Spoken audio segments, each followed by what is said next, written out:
I remember the sound, a crash so loud it shook the walls of my home. I ran outside, and what I saw made my heart stop. My fence was destroyed. Wood scattered like matchsticks, and standing in the wreckage was Karen's son, smirking at me. The worst part, he told me I had to pay for it. And when the cops arrived, everything took a turn no one expected. End suspense beat. Huge cliffhanger for audience to keep watching. Welcome back to the HOA Society, where every neighborhood secret has a price. My name's Daniel. I live in a quiet suburban street in Texas. I work from home, keep to myself, pay my dues on time. I thought life here would be peaceful, until the HOA president, Karen, decided I was her next target. This is the story of how her son crashed through my fence, and how everything spiraled out of control. I thought life in this neighborhood would be quiet, simple, peaceful. But that night, everything changed. The crash still rings in my ears. It was late evening. The sun had just dipped below the rooftops, leaving a dim orange glow across the street. I was in my living room, sipping coffee, scrolling through emails, when I heard it, a loud bang, so sharp, so violent. It felt like the whole house shook. My first thought was maybe an explosion. Maybe something collapsed nearby. But when I rushed to the window, my stomach dropped. My fence, the one I had built with my own hands, was smashed to the ground. Wooden planks scattered like broken bones. Dirt thrown everywhere. The kind of mess that makes your blood boil before you even know what happened. And there, right in the middle of the wreckage, stood Karen's son. His car was still running. Headlights flickering against the shattered wood. The front bumper was bent in, steam rising from the hood. And him? He wasn't shocked. He wasn't scared. He was laughing. I ran out of the house, my heart pounding so fast I thought it would burst. "Are you out of your mind?" I shouted.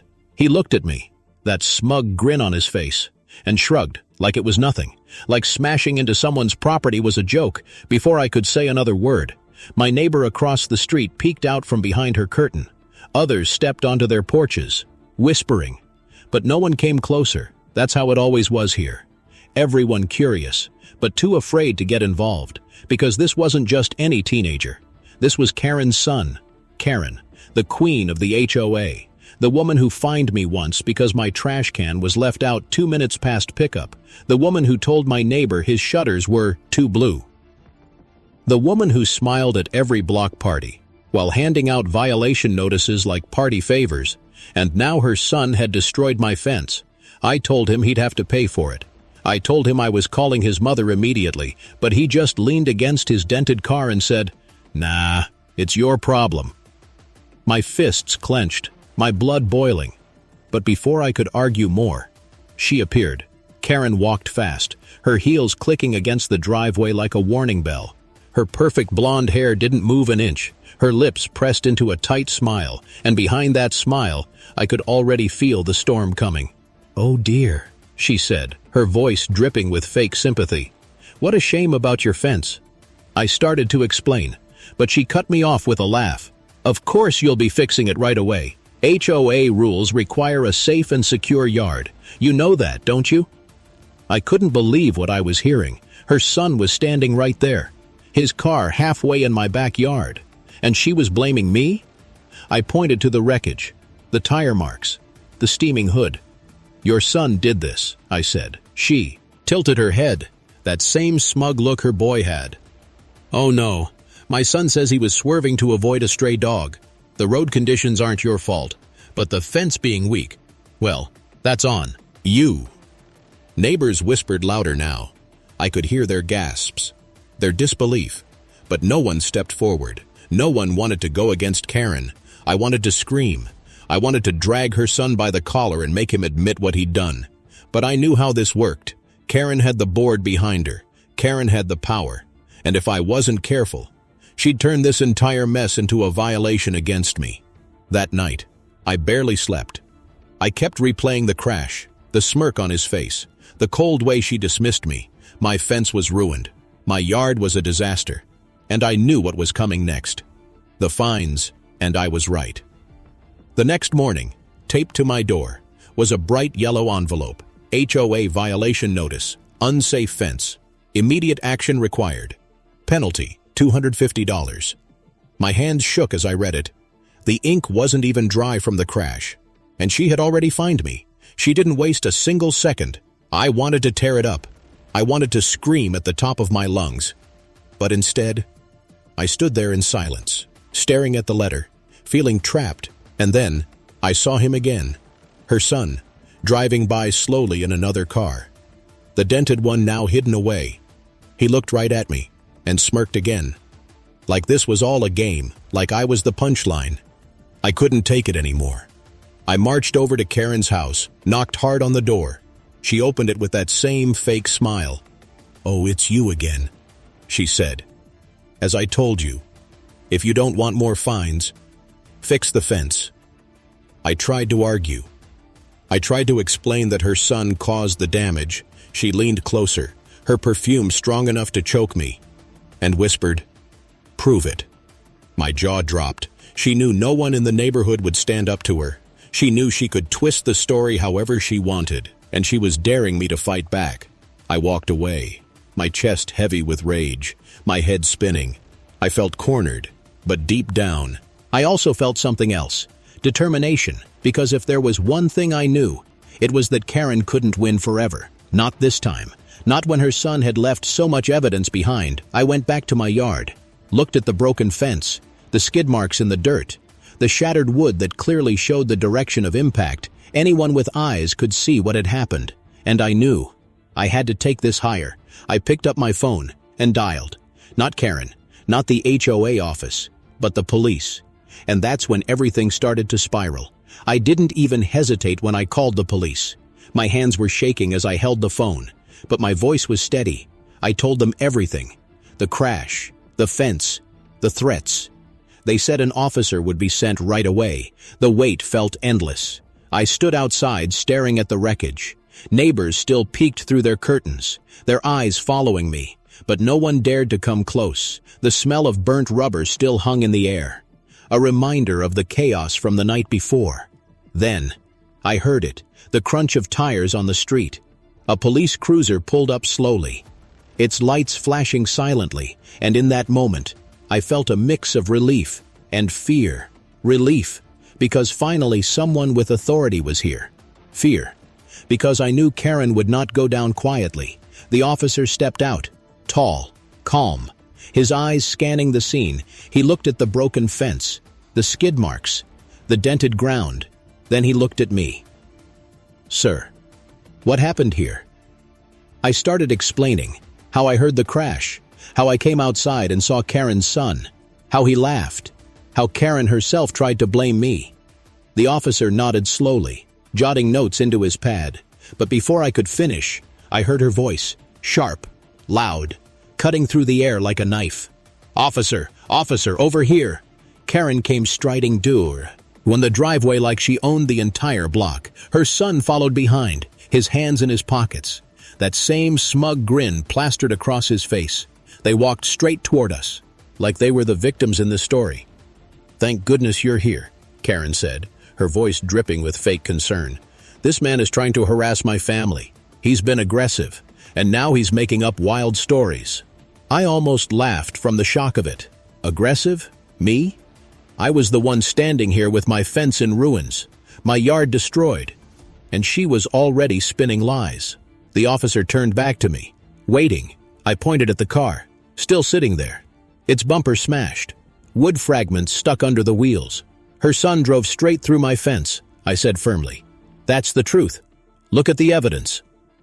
Karen's son suddenly jumped in. No, you don't understand. There was a dog in the road. I swerved to save it, and the fence was already weak." He smirked again, as if the officer would just nod and believe him. But the officer didn't. He crouched down, touched the broken planks, followed the tire marks with his eyes. It was clear. The car hadn't swerved to avoid anything. It had gone straight in. No brakes, no hesitation. Still, Karen kept talking. "You know, officer, this man has been difficult for months.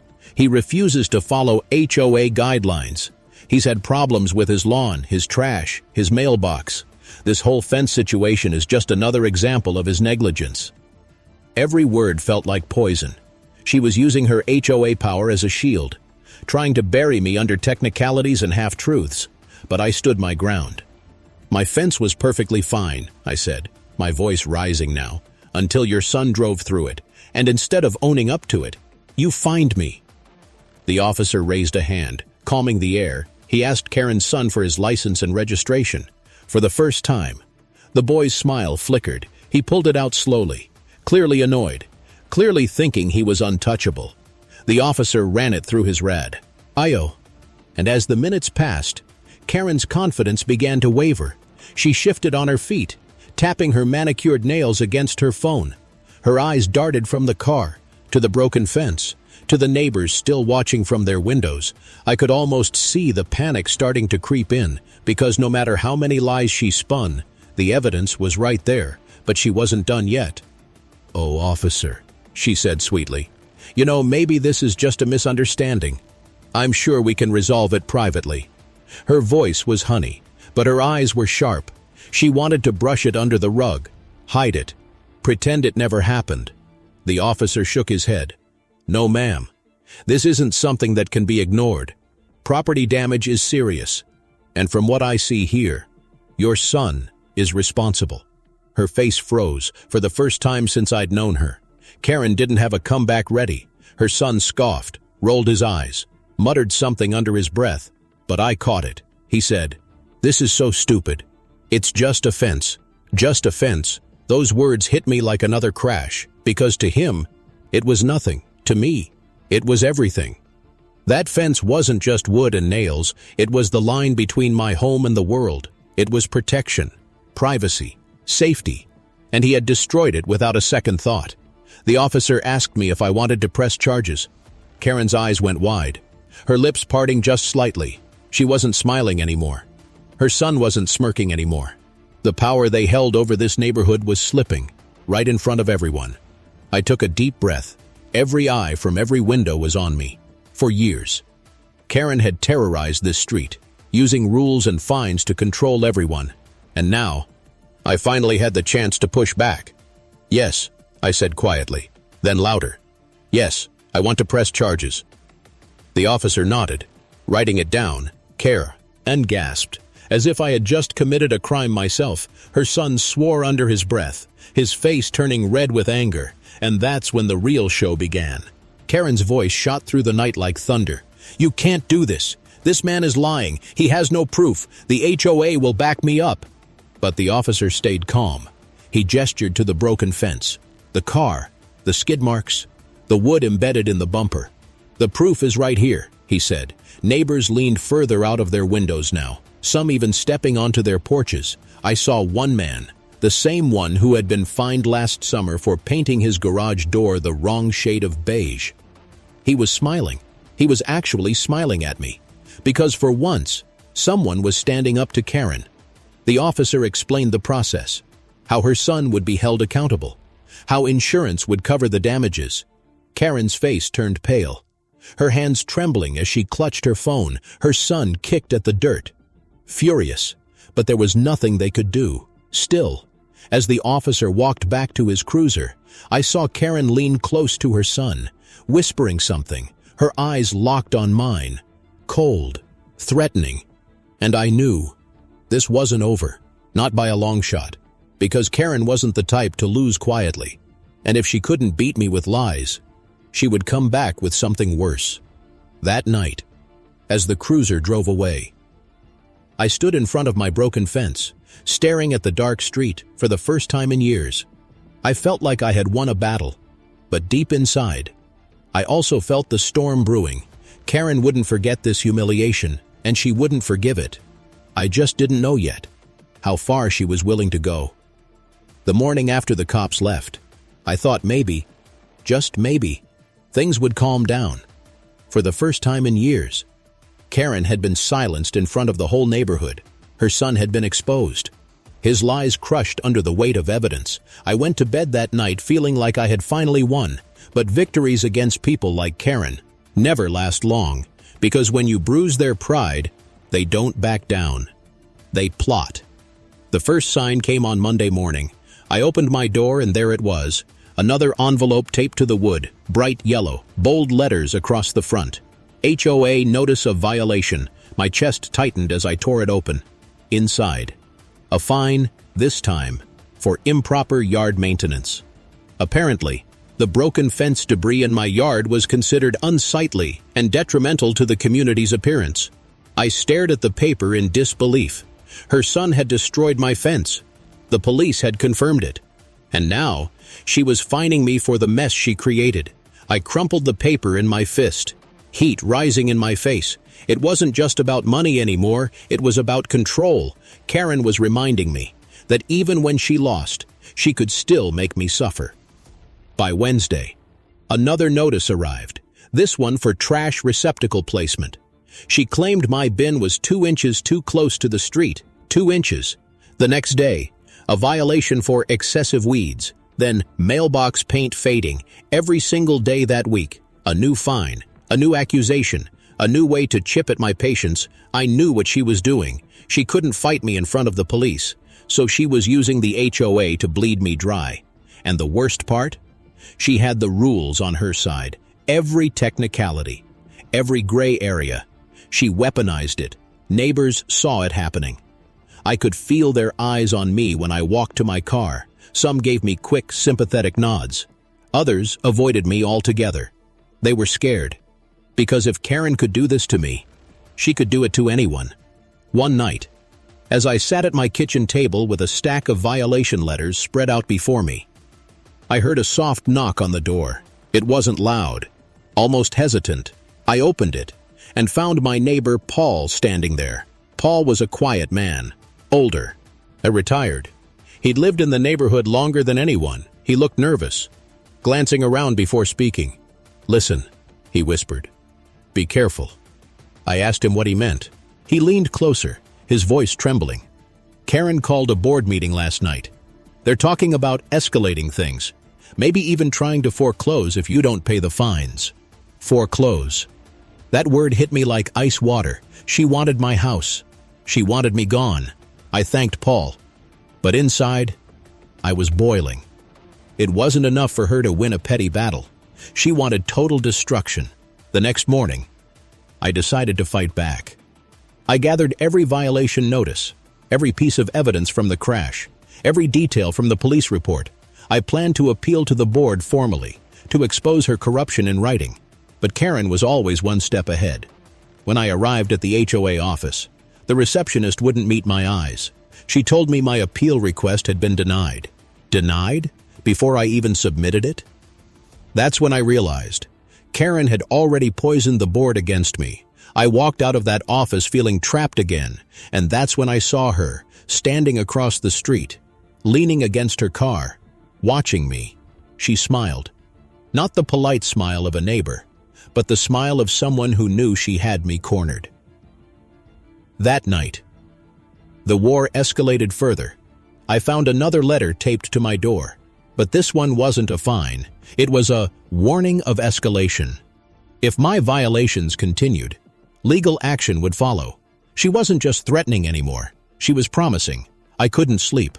I sat by the window, watching the dark street, wondering what her next move would be.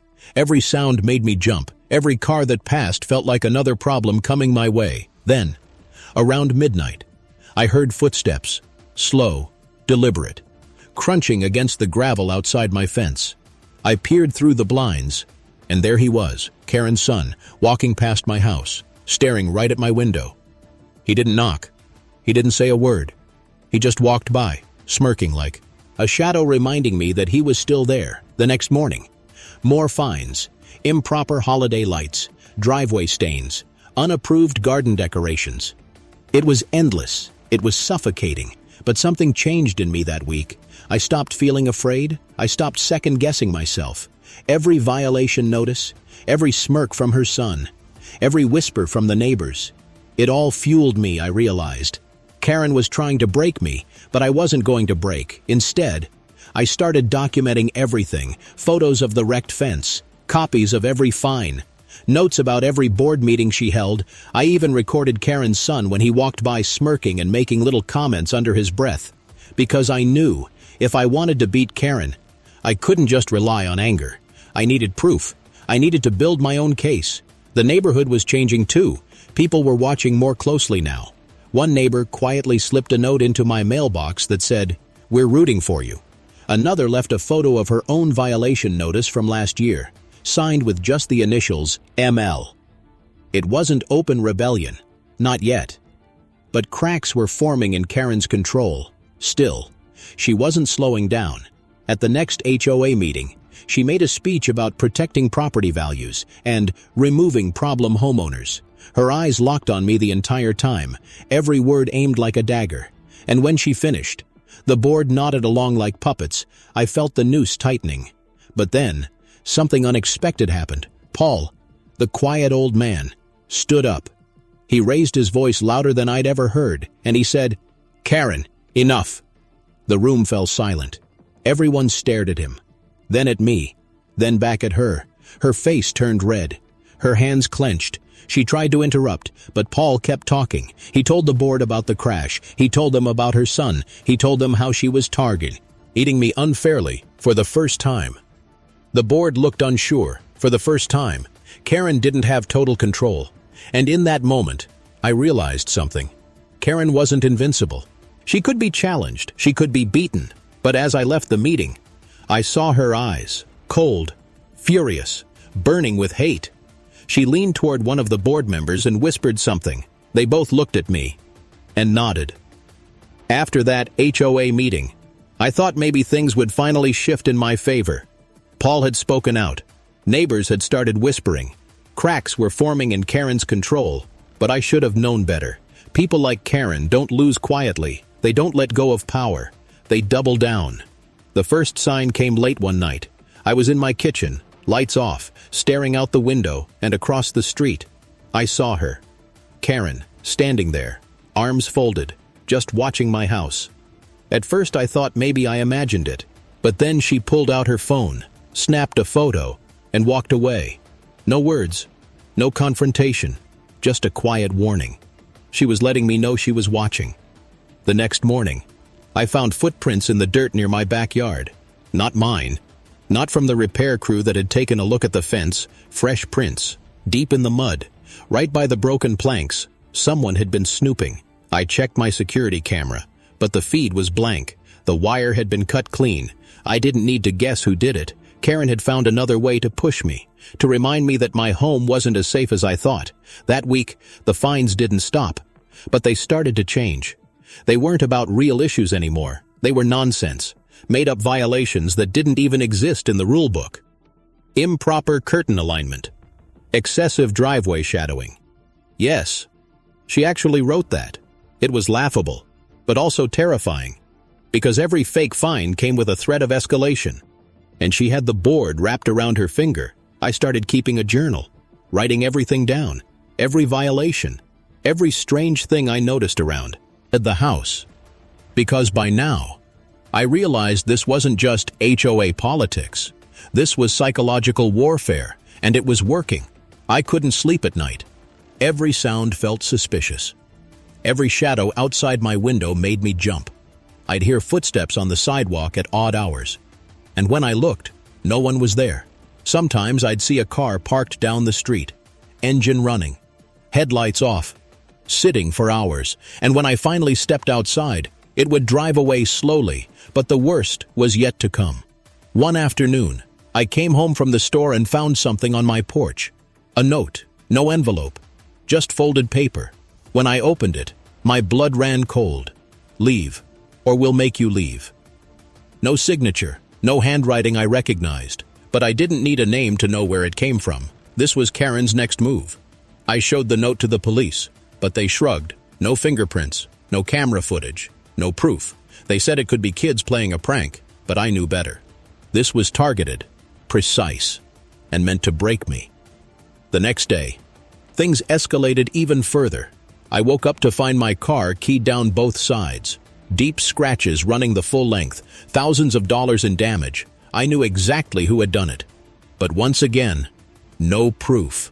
Karen was smart. She never left evidence. She always had someone else do the dirty work. Her son, her friends on the board, maybe even neighbors too scared to say no. She stayed clean, untouchable, and she wanted me to feel powerless. But here's the thing about being pushed too far. Fear eventually turns into anger, and anger turns into resolve. I decided, if she wanted to play dirty, I'd play smarter. I bought new security cameras. Hidden this time. Small, discreet, hard to find. I wired them to a backup power source, so they couldn't be cut, and I placed them everywhere. Front porch, backyard. Even one doe, disguised as a bird feeder near the fence. For days, nothing happened. Karen kept her distance. Her son drove past slowly a few times, smirking as always. But then, on the fourth night, I caught something, around 2 a.m. The camera in the backyard picked up movement. 2 figures, hooded. Moving slowly near the broken fence line, they crouched, whispering, holding something in their hands, spray paint. When I checked the fence the next morning, there it was, red letters across the wood. Get out. For the first time, I had proof. Clear video, clear faces. Karen's son, and one of his friends. I sent the footage straight to the police, and suddenly, their tone changed. They couldn't ignore it anymore. They promised to investigate, maybe even press charges. When Karen found out, she exploded. She stormed down my driveway the next evening, screaming loud enough for the entire block to hear. You think you're clever? You think you can ruin my family? Her face was red, her hands shaking, her voice cracking with rage. I didn't even respond. I just pointed to the camera above my porch, and her expression changed instantly. Her eyes narrowed, her lips pressed into a tight line, and she walked away without another word. That was the first time I saw her scared. Not much, but just enough to know I had finally hit back. But fear doesn't make people like Karen stop. Fear makes them desperate. That night, I got another knock on the door. This time, it wasn't Paul. It wasn't a neighbor. It was 2 men in suits. They introduced themselves as legal representatives of the HOA. They handed me a stack of papers, thick as a book. A lawsuit. The HOA was officially suing me for disruption of community harmony. I laughed at first, because the words were so ridiculous, but as I flipped through the pages, the smile faded. They had piled every single violation on record into one massive case, dozens of fines, hundreds of rules, all twisted into legal jargon, and at the bottom, the threat of foreclosure. Karen wasn't just trying to scare me anymore, she was trying to take my home. I sat there that night with the lawsuit papers spread across the table. Every page felt heavier than the last. Every fine, every false accusation, every photo they claimed showed my negligence.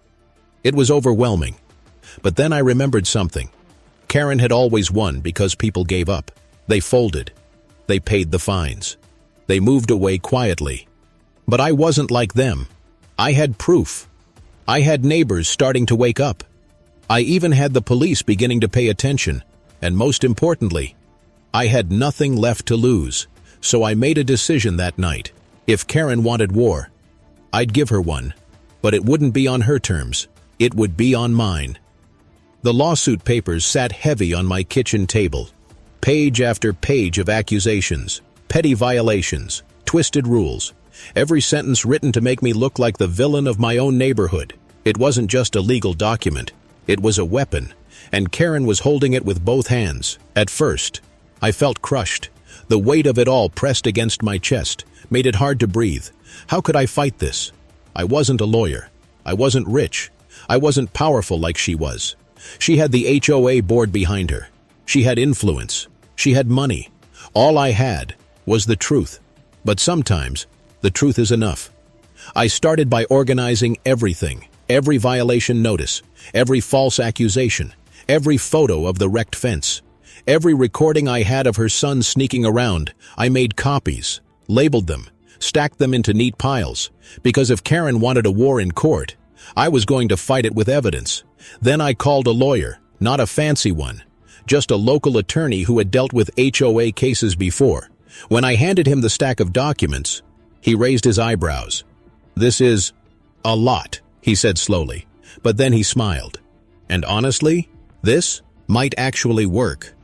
For the first time in weeks, I felt a flicker of hope, but Karen wasn't slowing down while I prepared for court. She doubled down on her games. More violation notices appeared on my door. Grass too long. Garage door paint not reflective enough. She even claimed my American flag was improperly displayed, each one more absurd than the last. But they weren't about rules anymore. They were about pressure, intimidation, wearing me down until I gave up. Her son didn't stop either. He'd drive past slowly at night, music blasting, headlights shining straight into my windows. Sometimes he'd shout things from the car. Dead man walking. Pack your bags. Always with that smug grin, like this was all entertainment to him. But what Karen didn't realize was that every stunt she pulled, every threat, every violation was being documented. Every piece of evidence was another nail in her coffin. Then came the pre-hearing meeting. I walked into the small community center where the board gathered. Karen was already there, sitting at the head of the long table like a queen on her throne. Her board members flanked her, nodding at every word she spoke. When I entered, her eyes locked on me, cold, sharp, calculating. "Ah," she said with that fake, sweet tone, "the troublemaker has arrived." I sat down quietly, my lawyer beside me. Karen launched into her speech immediately. She painted me as reckless, irresponsible, a danger to the community. She said my property was in constant violation, that I disrespected rules everyone else followed, that I was driving down property values. Every sentence was a dagger. But I stayed calm because I knew the truth. When she finished, my lawyer stood, and one by one, he laid out the evidence. Photos of my yard in perfect condition, time-stamped images of my trash cans neatly placed, videos of her son vandalizing my fence, the police report confirming the crash, and finally, the threatening note left on my porch. The room shifted for the first time. The board members didn't shine in rayas. To just nod along to Karen's words. They looked uneasy, whispering to one another, glancing at me with something like guilt in their eyes. Karen's smile faltered. Her son fidgeted in his chair, his face turning red. For once, they weren't in control. But Karen wasn't the type to surrender. She slammed her hand on the table and shouted, "All of this is fabricated. He's trying to frame my son. Can't you see what he's doing?" Her voice cracked with desperation. And that's when Paul, the quiet neighbor who had always stayed in the shadows, stood up again. "I saw it," he said firmly. "I saw your son crash through his fence. I saw him laugh about it. And I've seen you target him every day since." The room went silent. Karen froze. Her son's mouth dropped open. The board members stared at Paul like he had just set off a bomb, because Paul wasn't just a neighbor. He was respected, trusted. The kind of man whose word carried weight. Karen tried to recover, tried to dismiss him. But the damage was done. Her credibility cracked, her power shaken. The meeting ended in chaos. The board decided the case would move to court, and Karen stormed out, dragging her son behind her, but not before turning to me, her eyes blazing with hate. "This isn't over," she hissed. "You'll regret this." That night, I couldn't sleep, not because I was afraid, but because I finally felt momentum shifting for the first time. I wasn't alone. Paul had spoken up. Neighbors were starting to see the truth, and Karen, for all her threats, was starting to look desperate. But desperation makes people dangerous. A week before the court date, I came home to find my front yard destroyed. Someone had dumped garbage bags all over the lawn, food scraps, rotten vegetables, even broken furniture. It smelled horrible. It looked worse, and sitting right in the middle of the mess was a sprawl. I painted message across my driveway, "Rat." I knew it was them, Karen's son and his friends, trying to humiliate me, trying to send one last warning before court. But instead of breaking me, it fueled me even more. I cleaned it up, documented everything, and added it to the growing pile of evidence, because now, I wasn't just defending myself, I was exposing her. The day of the hearing finally came. I walked into the courthouse with my lawyer, my stack of evidence, and a strange sense of calm. Karen was already there, dressed sharp, her son at her side. She smiled at me when I entered. But it wasn't confidence anymore. It was something else, fear, hidden behind arrogance, as the judge called the session to order. I sat quietly, waiting, because I knew everything was about to change. The courtroom felt colder than I expected. The kind of chill that sinks into your bones, makes your hands shake even when you try to steady them. I sat at the long wooden table with my lawyer, my stack of evidence in front of me, my heart pounding so loud I could barely hear anything else. Across the room, Karen sat with her son. She wore a dark suit, her hair perfectly styled, her lips curved in that tight smile I had seen too many times before. But something about her was different. The confidence wasn't real anymore. I could see the tension in her eyes, the way she whispered to her son every few seconds, the way her nails tapped nervously against the table. The judge entered, and the room stood still. This was it. All the fines, the threats, the sabotage, the sleepless nights. It all led to this moment. Karen's lawyer started first. He painted me as reckless, disrespectful, a neighbor who thought the rules didn't apply. He called me a disruptive force and a danger to community harmony. Every word made my chest tighten, but I stayed quiet because I knew the truth would come out soon. Then it was my lawyer's turn. He stood tall, calm, steady, and he began laying out the evidence one piece at a time. The poll, ICE report of the crash, the photos of the fence, the video footage of Karen's son sneaking around my yard with spray paint, the threatening note left on my porch, the dozens of absurd fines stacked against me, one by one. The judge studied them carefully. Karen shifted in her seat, her smile fading with each piece of evidence. Her son fidgeted, chewing on his lip, tapping his foot against the floor.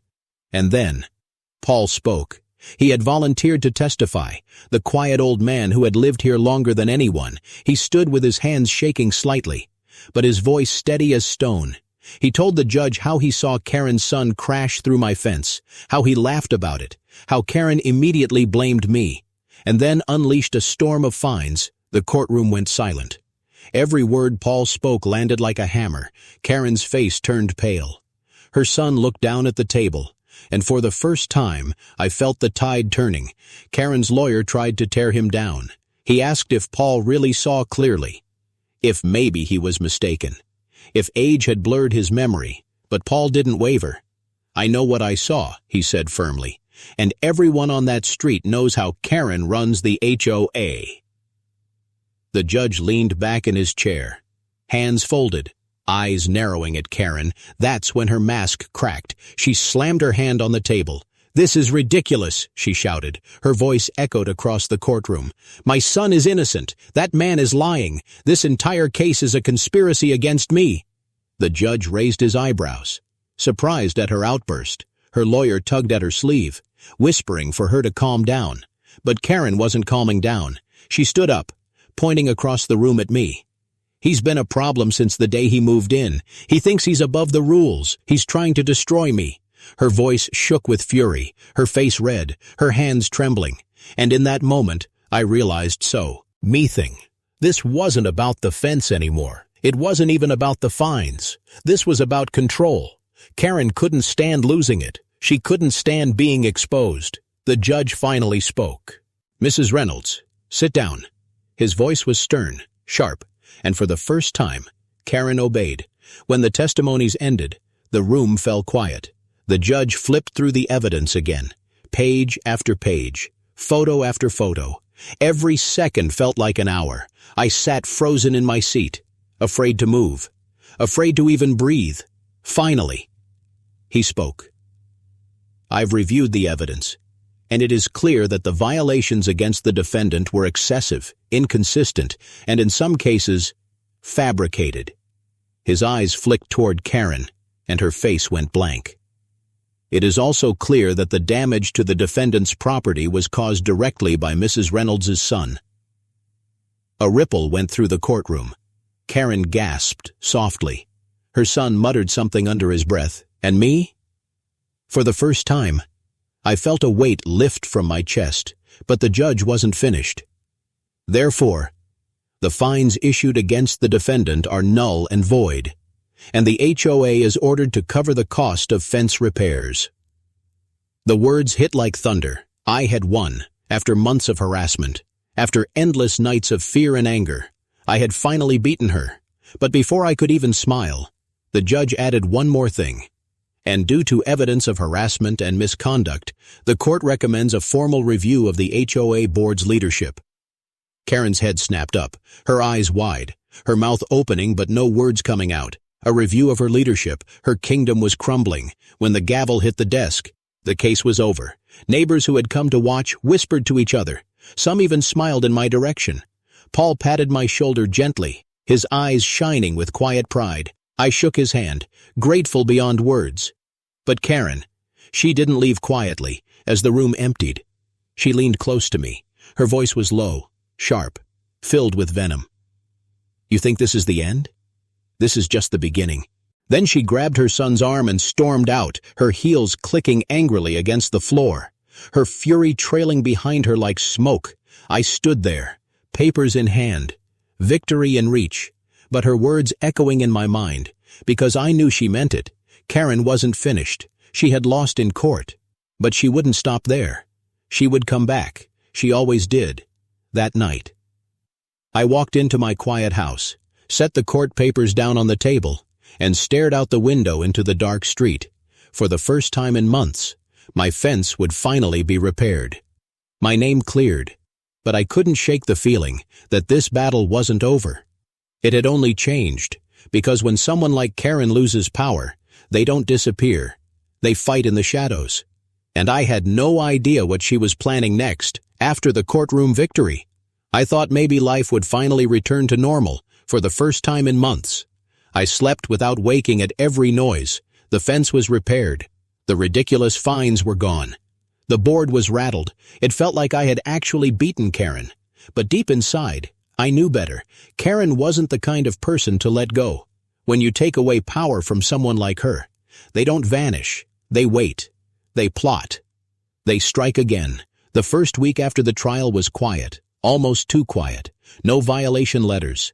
No late-night footsteps. No spray paint on my fence. Neighbors waved at me more openly now. Some even congratulated me quietly. Paul and I had coffee on the porch one morning, and for the first time, I felt part of the street instead of an outcast. But then, the signs began. It started with whispers. One neighbor told me Karen was holding private meetings at her house, gatherings where board members came and went late at night. Another said she was calling homeowners individually, warning them about me, spinning stories about how I was dangerous and vindictive. Slowly, I noticed people pulling away again. The same neighbors who waved stopped making eye contact. The sympathy turned back into silence. Karen was rebuilding her kingdom. In the shadows, then came the sabotage. One morning I woke up to find my mailbox ripped out of the ground, lying in pieces on the curb. The next week, my sprinkler system mysteriously stopped working. Wires cut clean. Days later, I found nails scattered across my driveway. It wasn't random vandalism. It was deliberate. Every act meant to wear me down, to remind me that even though I'd won in court, I wasn't safe in my own neighborhood. I reported it all to the police. They wrote it down, filed reports. But without proof, nothing could be done. Karen was careful now. She never left evidence. She let others do the dirty work. Her son, his friends, maybe even neighbors too scared to refuse her. The tension built like a storm cloud. Every night I sat by my window, watching the dark street, waiting for the next move, and every time I saw a shadow pass, every time I heard footsteps outside, I wondered if it was her. Then came the breaking point. It was a Saturday evening, quiet, peaceful. I was grilling in the backyard, finally trying to enjoy a normal night. The sun was setting, casting an orange glow across the street, and that's when I smelled it. Smoke. At first I thought maybe it was from another grill, a neighbor cooking dinner, but then I saw it. Flames, small, but spreading fast, right near the side of my fence. Someone had set fire to my yard. I dropped the food, grabbed the hose, and sprayed the flames until they sputtered out. The wood was scorched black. The grass burned away. My hands shook as I stood there, staring at the damage, because this wasn't petty anymore. This was dangerous. This was criminal. I called the fire department, and then the police. They came quickly, examined the scene, told me what I already knew. The fire was intentional. Accelerant had been used. The officer looked at me. "Seriously, do you have anyone who might want to harm you?" I almost laughed. Only my HOA president. They took notes, promised to investigate. But I could see it in their eyes. Without proof, nothing would happen. Karen would walk away again. That night, I didn't sleep. I sat awake, staring at the blackened fence, listening to every sound outside, and in the silence, I realized something. Karen wouldn't stop until one of us was gone. The next morning, I made a choice. I wasn't going to move away. I wasn't going to give her the satisfaction of winning, but I wasn't going to sit quietly anymore either. I started gathering signatures. I went door to door, talking to neighbors. At first, most were hesitant. Some closed the door in my face, but others, quietly, began to listen. I told them about the fire. I showed them the photos. I reminded them of their own finds, their own stories of Karen's petty power. Slowly, the tide turned. Whispers spread. People began to sign. By the end of the week, I had a petition, enough to call a full community vote to remove her as HOA president. The meeting was held on a hot Sunday afternoon. Dozens of neighbors showed up. Karen walked in with her son by her side, her smile tight, her eyes burning with hate. She stood at the front, ready to fight, but this time, she didn't have the room, she didn't have the control. One by one, neighbors stood up. They told their stories about unfair fines, harassment, threats, humiliation. For years, everyone had been silent, but now, the silence was broken. Karen tried to argue. She called it all lies, said I was manipulating everyone, but the voices were louder this time. They drowned her out when the vote was counted. It was overwhelming. Karen was removed as president of the HOA. Her face turned pale, her body stiff, her son shouting angrily in the back. She stormed out, slamming the door so hard the walls shook, and just like that, her reign ended. In the weeks that followed, things changed. The fines stopped. The fear faded. Neighbors smiled again, talked again, laughed again. The street felt lighter, freer, almost normal. But even as life returned, I couldn't shake the memory of Karen's last words to me in court. This is just the beginning. Because even though she lost her title, she still lived on this street. Her son still lurked in the shadows. And every time I walk past her house, I see the curtains move. She's still watching. She's still waiting. And maybe one day, she'll strike again. And now I want to ask you, if someone like Karen was finally removed from power, but still lived next door, would you ever truly feel safe? Or would you always be waiting for the next battle?